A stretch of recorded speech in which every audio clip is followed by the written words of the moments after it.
¡Ey, ey! ¡Espera, espera! Esta historia es más que eso. Reyes, admirable, eres el principio y fin, soberano y sublime, eres nuestro Salvador.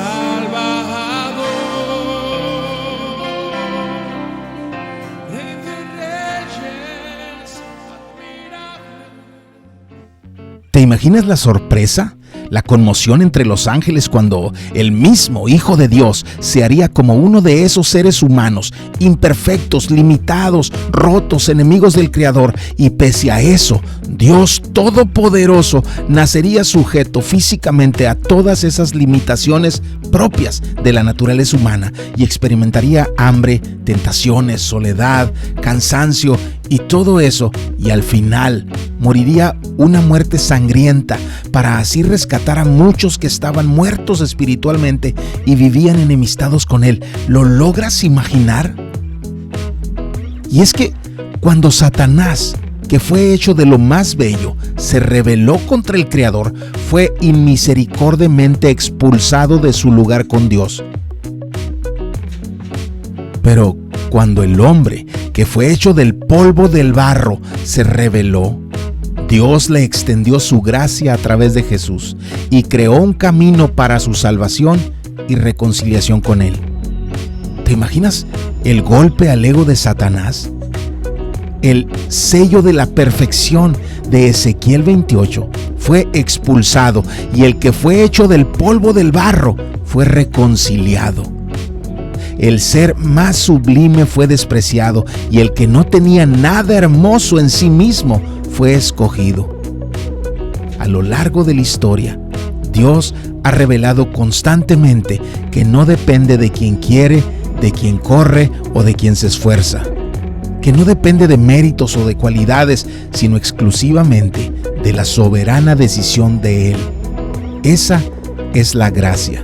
Si no, no sería gracia, sino deuda, donde Dios debía salvarnos, porque nosotros hicimos algo, dijimos algo, escogimos algo, pero no es por obras, sino por gracia.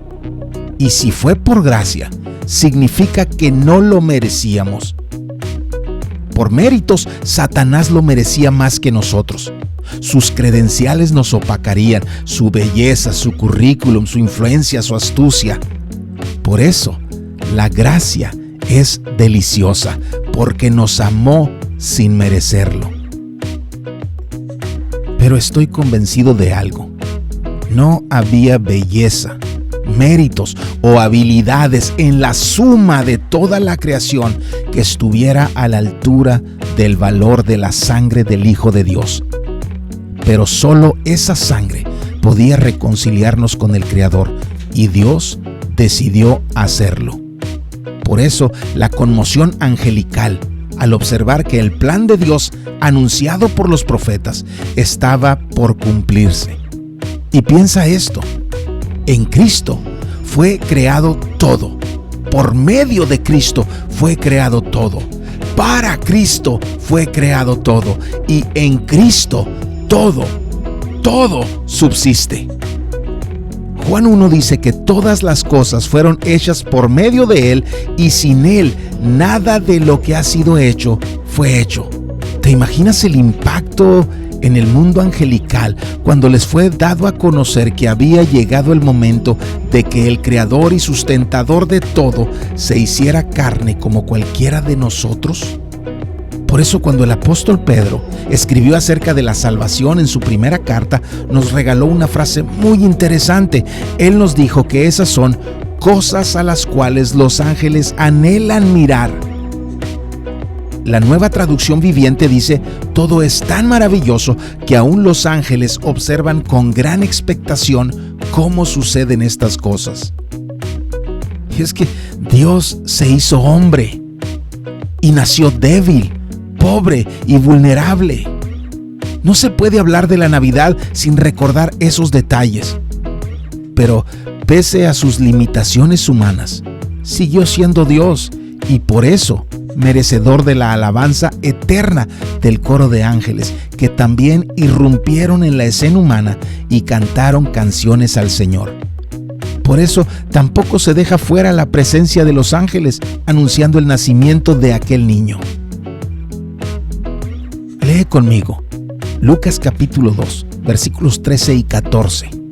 Porque estos versículos son un himno que ha acompañado al pesebre desde que el pesebre es celebrado. Son los versículos que acompañan el anuncio del nacimiento de Jesús. Hoy hablaremos del anuncio.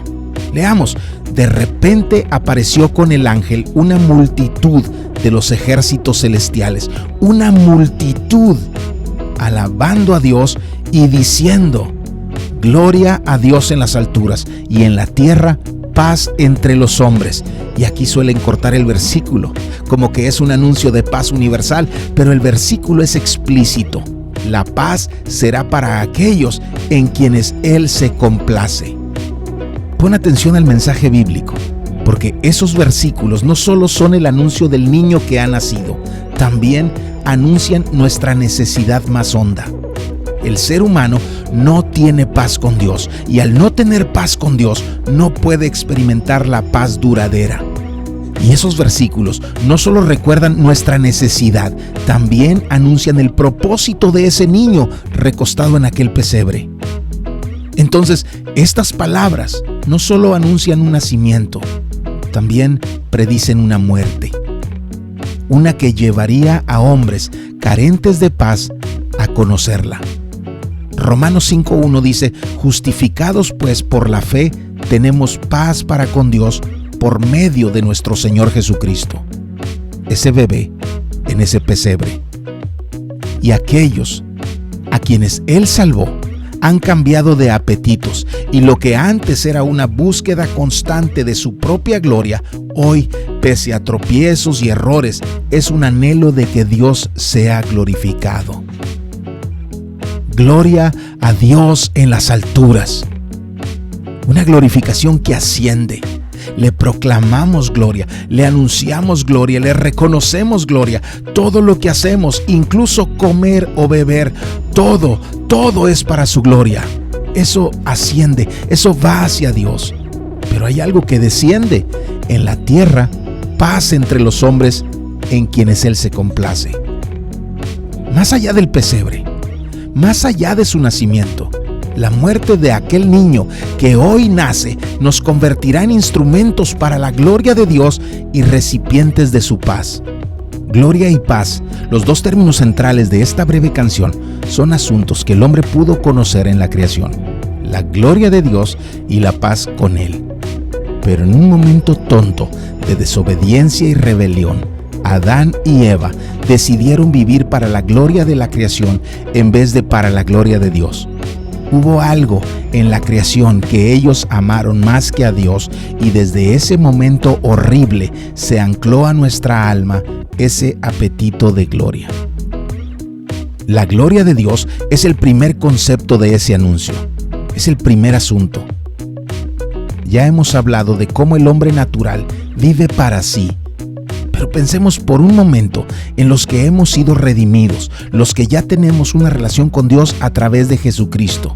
Y hagamos una confesión sincera: no siempre vivimos para gloria de Dios.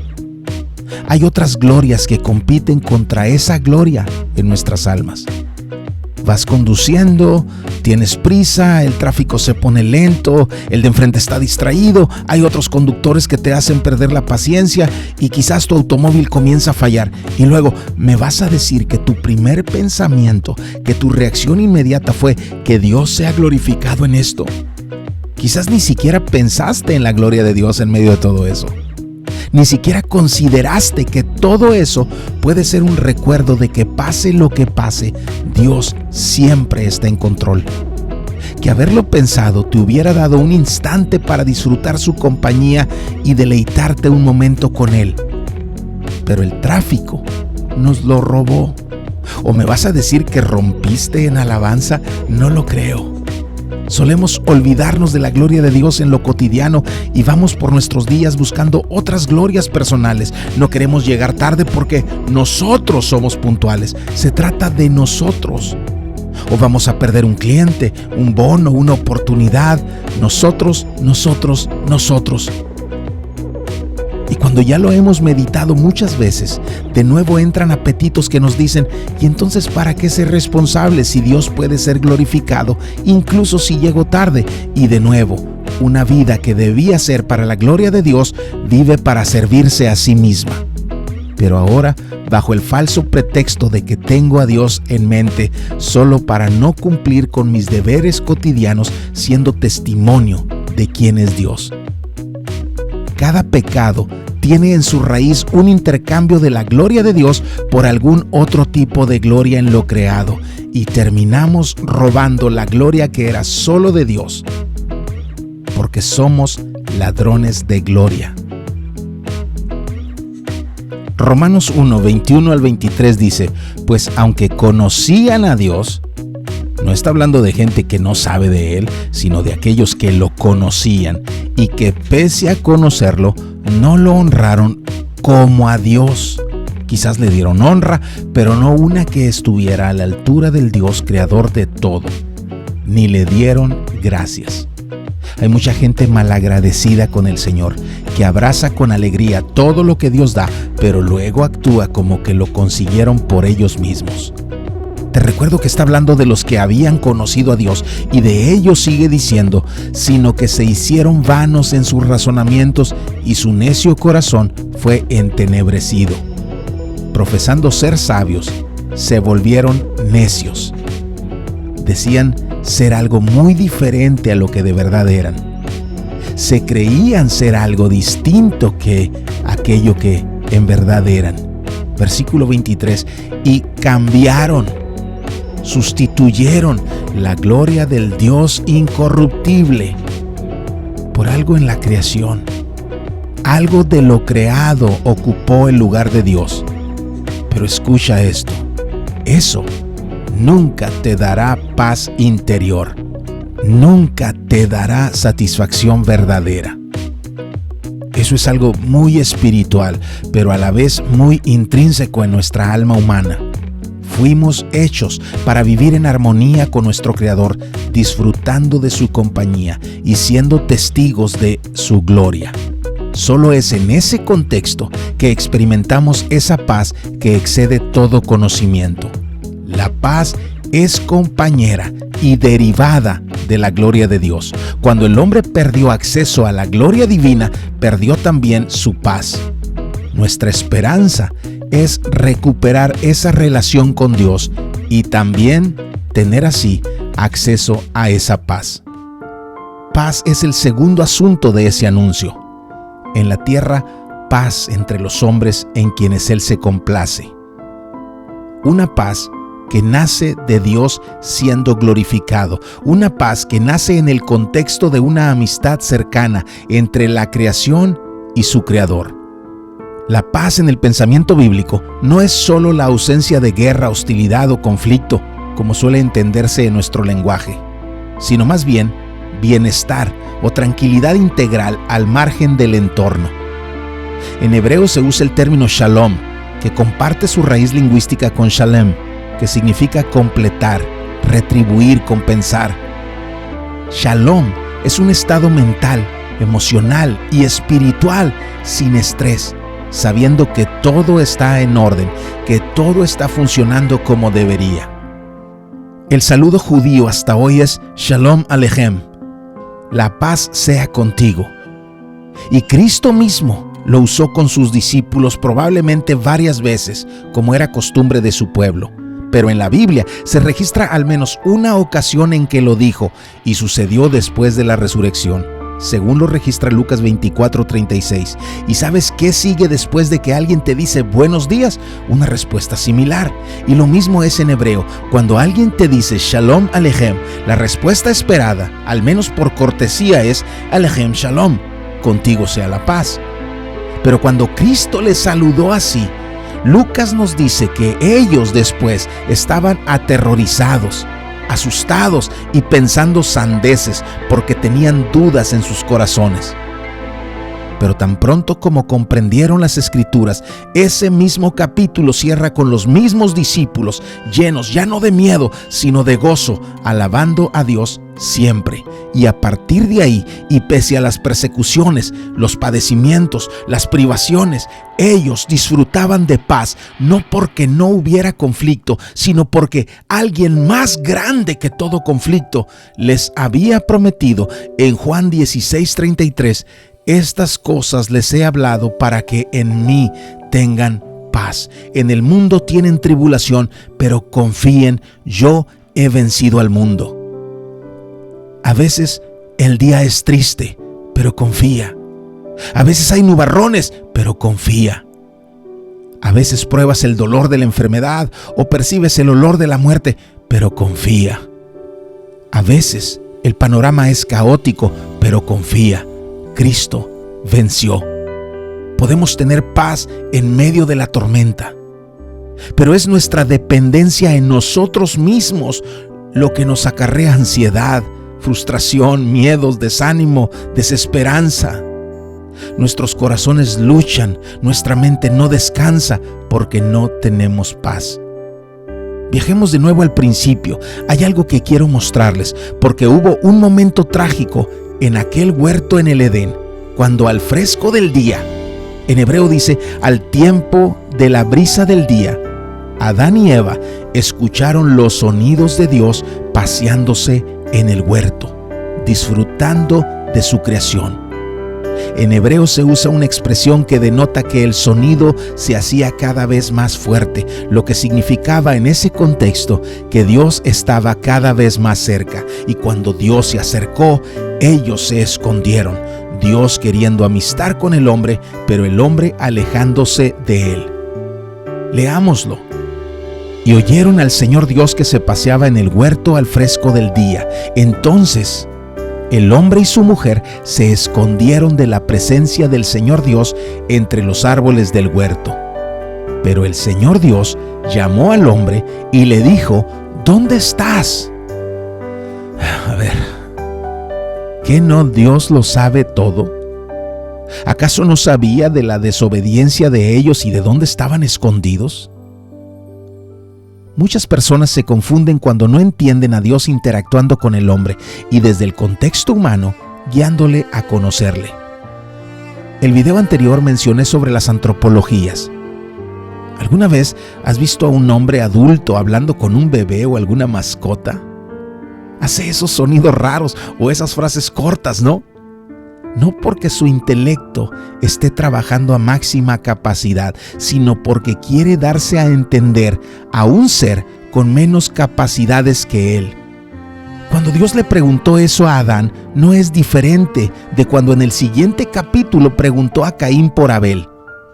Pero si lees ese capítulo, verás que es evidente que Dios sabía lo que Caín había hecho y conocía la ubicación de los remanentes físicos de Abel.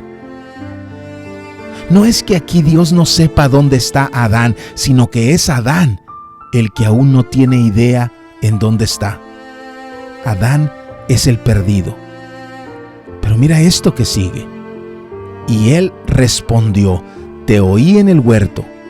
Tuve miedo porque estaba desnudo y me escondí. ¿Cuántas veces había hablado Adán con Dios? ¿Cuántas veces interactuaron en el huerto?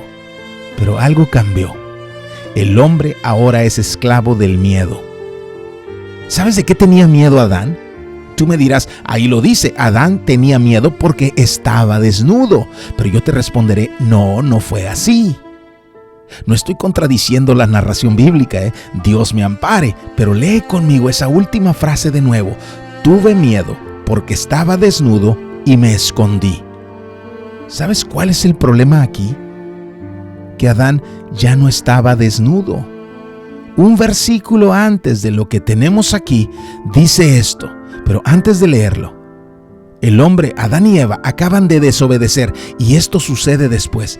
Entonces fueron abiertos los ojos de ambos.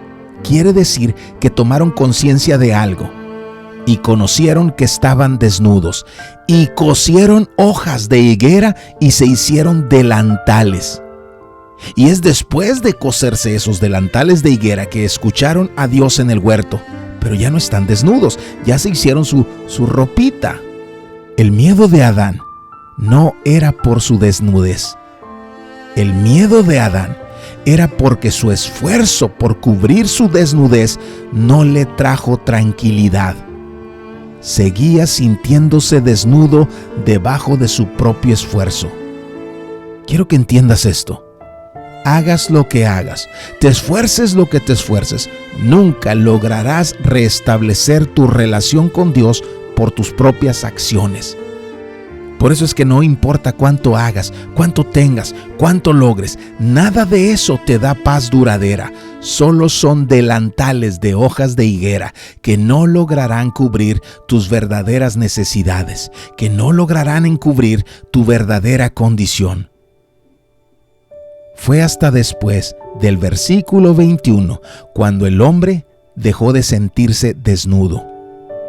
Fue hasta que Dios sacrificó a un animal para vestirlos cuando ellos dejaron de sentirse desnudos.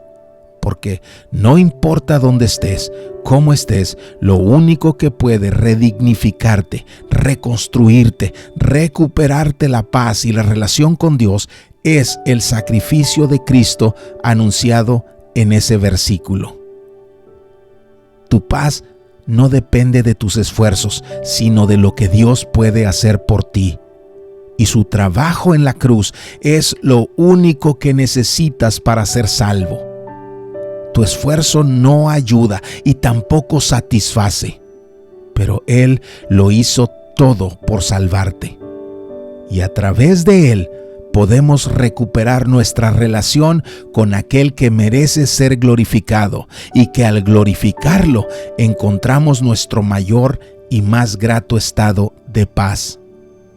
Quizás no sabemos lo que nos depara el mañana, pero si Él está en nuestra mente, no nos intimida nada.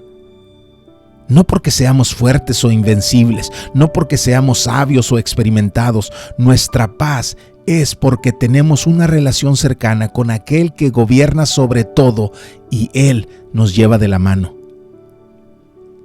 Jesús no nació para armar una conspiración social, política, una revolución o guerra de independencia para construir una forma de gobierno humano y delimitar fronteras.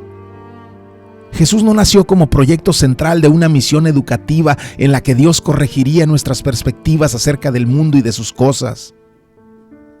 Jesús no nació en una misión psicológica de darnos terapias que nos ayudaran a sentirnos mejor en el día a día.